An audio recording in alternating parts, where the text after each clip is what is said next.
Hello everyone, I am सिमरन त्यागी और आज हम इस वीडियो में पढ़ने वाले हैं एम्फीबिया के बारे में, general characteristics and classification of amphibia, जो कि जूलॉजी 5th सेमेस्टर की सेकंड बुक का हमारा टॉपिक है।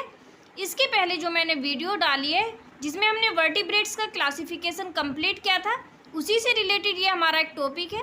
वर्टिब्रेट्स को जिसमें दो भागों में डिवाइड किया गया था, एग्नेथा एंड गनेथोस्टोमेटा में, यहाँ पर आप लोग इस डायग्राम में देख सकते हैं। और उसके बाद एग्नेथा को फर्दर दो भागों में डिवाइडेड किया था, ऑस्ट्रेकोडर्मी एंड साइक्लोस्टोमेटा। और जो हमारा गनेथोस्टोमेटा है जिसको पिसीज और हमारा टेट्रोपोडा में डिवाइड किया था, पिसीज को फर्दर तीन भागों में डिवाइड किया हमने, प्लेकोडर्मी, कॉन्ड्रिक्थीज एंड ओस्ट्रिक्थीज। मैं आप लोगों को इसलिए बता रही हूँ क्योंकि यहाँ तक हम इसको कंप्लीट कर चुके हैं। लेकिन वर्टिब्रेट्स का जो आगे का पोर्शन है, यानी जिसको टेट्रोपोडा को चार यहाँ पर क्लासेस में डिवाइड किया गया था, amphibia, reptilia, Avesh and Mammalia, ये आगे हम कंप्लीट करने वाले हैं। तो चलिए शुरू करते हैं अपना टॉपिक एम्फीबिया। और आगे भी वीडियो में हम जो रेप्टिलिया, एवीज एंड मेमेलिया इनको कंप्लीट करने वाले हैं। तो चलिए शुरू करते हैं। वर्ग उभयचर या फिर एम्फीबिया। जंतुओं के विकास के क्षेत्र में सबसे बड़ी जो घटना है, जंतुओं का जलीय जीवन से स्थलीय जीवन की ओर पदार्पण था। इस वर्ग के जंतुओं ने जलीय एवं स्थलीय दशाओं में जीवन यापन हेतु स्वयं को अनुकूलित कर लिया था। यानी कि जो हमारे उभयचर होते हैं वो दोनों स्थानों पर पाए जाते हैं, जल पर भी और स्थल पर भी। इस वर्ग में जीवित जंतुओं की लगभग 25,000 जातियां ज्ञात हैं। उभयचरी जंतुओं के सामान्य लक्षण निम्नलिखित हैं।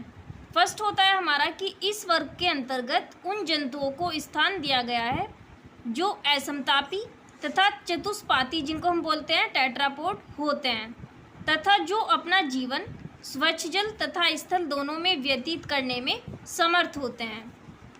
और इनका दूसरा लक्षण होता है कि इन जंतुओं का शरीर सिर तथा धड़ में विभक्त होता है तथा जंतुओं में ग्रीवा और दुम उपस्थित अथवा अनुपस्थित हो सकती हैं। उभयचरी जंतुओं की त्वचा कोमल, नम और ग्रंथिल होती है तथा त्वचा में वर्णक कोशिकाएं भी इनमें पाई जाती हैं। और जंतुओं में बाह्य कंकाल जो होता है वो अनुपस्थित होता है तथा अंतः कंकाल इनमें अस्थिल या हम बोल सकते हैं कि बोनी होता है। करोटी में दो अनुकपाल या अस्थिकंद, जिनको हम बोलते हैं ऑक्सीपिटल कॉन्डाइल, वो पाए जाते हैं।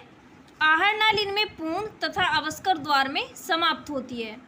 जंतुओं में मुख बड़ा होता है तथा दोनों जबड़ों में छोटे छोटे समान एवं अगरती दांत पाए जाते हैं। और जंतुओं में जो हमारा श्वसन होता है, यानी कि इनमें रेस्पिरेटरी सिस्टम जो होता है वो फेफड़ों, त्वचा तथा मुख गुहा के सभी इनके द्वारा बना होता है। और कुछ जलीय वयस्कों तथा लार्वा प्रावस्था में क्लोमो यानी कि गिल्स के द्वारा जो श्वसन हो वो होता है। उसके बाद इनका कैरेक्टर दिया गया है कि जंतुओं में त्रिकक्षीय हृदय, यानी कि इनके जो हृदय होता है उसमें ट्रिपल चैम्बर्ड हार्ट पाया जाता है और जिसमें दो आलिंद और एक नीले होता है। जंतुओं में यूरिया उत्सर्गी होते हैं, यानी कि इनका जो एक्सक्रेटरी सिस्टम होता है उसमें यूरिया ये एक्सक्रेशन करते हैं। मूत्राशय तथा मूत्रवाहिनियां अवस्कर में खुलते हैं। उसके बाद जंतुओं में मस्तिष्क जो होता है वो अल्प विकसित होता है तथा कपाल तंत्रिकाओं के 10 जोड़े पाए जाते हैं। और उसके बाद लास्ट कैरेक्टर होता है इनका कि एक लिंगी होते हैं ये जंतु तथा निषेचन शरीर से बाहर जल में होता है। मादाएं जो होती हैं वो अनप्रजक होती हैं। अब देख लेते हैं हम क्लासिफिकेशन ऑफ एम्फीबिया। एम्फीबिया जो होता है इसको यहाँ पर दो क्लासेस में डिवाइड किया होता है, ठीक है। फर्स्ट होती है हमारी स्टेगोसिफेलिया एंड सेकंड होती है हमारी यू एम्फीबिया।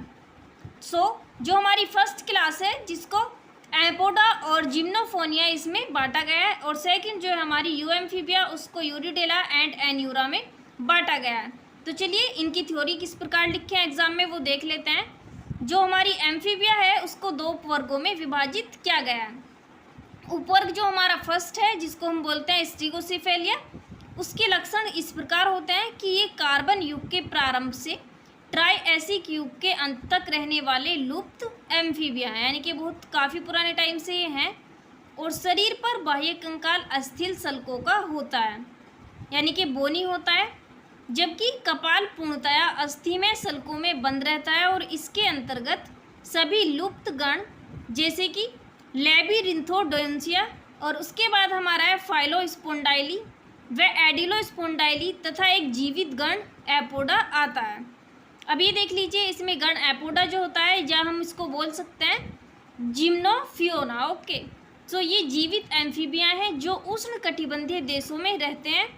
ये भूमि या बिलों में रहने वाले जंतु हैं और शरीर वर्गीकृत तथा सल्कयुक्त होता है और उपांग नहीं पाए जाते हैं। नेत्र अल्प विकसित होते हैं तथा त्वचा परत से ढके रहते हैं। इनमें पूंछ भी अल्प विकसित या फिर अनुपस्थित होती है। एग्जाम्पल है हमारे इक्थियोफिज एंड सिफोनोप्स एम्फीयूमा। ठीक है, ये हमारे जो गण एपोडा है, ऑर्डर एपोडा है, उसके एग्जाम्पल्स हैं। उसके बाद जो हमारा सेकंड उपवर्ग है यानी कि यू एम्फीबिया में जिसे बांटा गया है हमारी क्लास एम्फीबिया को, इसके कैरेक्टर्स किस प्रकार होते हैं देखते हैं कि इनकी त्वचा कोमल, ग्रंथिल तथा सल्कविहीन होती है। कुछ जातियों के जीवन चक्र में पैडोजेनेसिस यानी कि इसको हम बोल सकते हैं डिंभक जनन, लार्वा के रूपांतरण करने में सफल न होने पर लार्वा में जनन अंग विकसित हो जाते हैं और लार्वा जनन करने लगता है, तो इसको हम बोल सकते हैं पैडोजेनेसिस होता है। इसके अंतर्गत हमारे वर्तमान जीवित एम्फीबियंस आते हैं और इस उपवर्ग को हम दो गणों में बांट सकते हैं या बांटा गया है। फर्स्ट है हमारा यूरोडीला, या हम उसको बोल सकते हैं कोडेटा। ठीक है, इनका दूसरा नाम है कोडेटा। इनके कैरेक्टर्स होते हैं कि इनका शरीर सिर, धड़ तथा पूंछ में विभक्त होता है। इनकी त्वचा जो होती है वो सल्क विहीन होती है यानी कि उसमें सल्क नहीं पाए जाते। इनमें पूंछ पूर्ण जीवन काल तक बनी रहती है यानी लाइफ टाइम इनमें जो पूंछ है वो प्रेजेंट रहती है। और इनके पाद अपेक्षाकृत दुर्बल होते हैं और कभी कभी पश्चपाद जो होते हैं वो अनुपस्थित होते हैं यानी कि पीछे के जो पैर होते हैं वो अनुपस्थित होते हैं। इनमें बाह्य गिल्स केवल लार्वा में होते हैं किंतु कभी कभी वेसक में भी होते हैं। एग्जाम्पल है हमारे एम्फीयूमा, सैलामेंडर एंड सीरेन। उसके बाद यहाँ पर जो हमारा इसको यू एम्फीबिया को दो गणों में बांटा गया था। सेकंड है इसका एन्यूरा, या हम उसको बोलते हैं यूकोडेटा। इनके कैरेक्टर्स भी कुछ इस प्रकार हैं कि इनका शरीर सिर तथा धड़ में विभक्त होता है। इनके वयस्क में पूंछ नहीं होती है। ठीक है, इनमें पाद पूर्ण विकसित होते हैं।